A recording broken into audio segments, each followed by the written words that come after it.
ఎప్పుడైనా ఉజ్జీవము రావాలన్నప్పుడు మొదటిగా జరిగేది ఏంటంట, మనస్సు మారడం.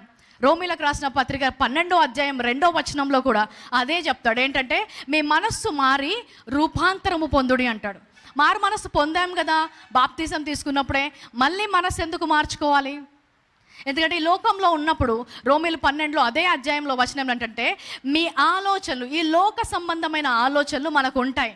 చాలామందివి భారతదేశంలో రక్షించబడిన వారము 1 తరము 2 తరం 3 తరాలు మ్యాక్సిమం క్రైస్తవులు. దాని ముందంతా కూడా క్రైస్తవత్వము లేని గృహాల్లోంచి వచ్చిన వాళ్ళమే. కానీ అలాంటి ఆలోచన నుంచి వచ్చాం కాబట్టి ఎంత యేసు క్రీస్తులో బాప్తిజం పొందినా కూడా మన మనస్సు మారలేదంట. ఈ లోక ప్రకారము కొంతమంది కొన్ని చేస్తుంటారు. సో ఆ మనస్సు మారినప్పుడు ఉజ్జీవం వస్తుందంట. హల్లెలూయా.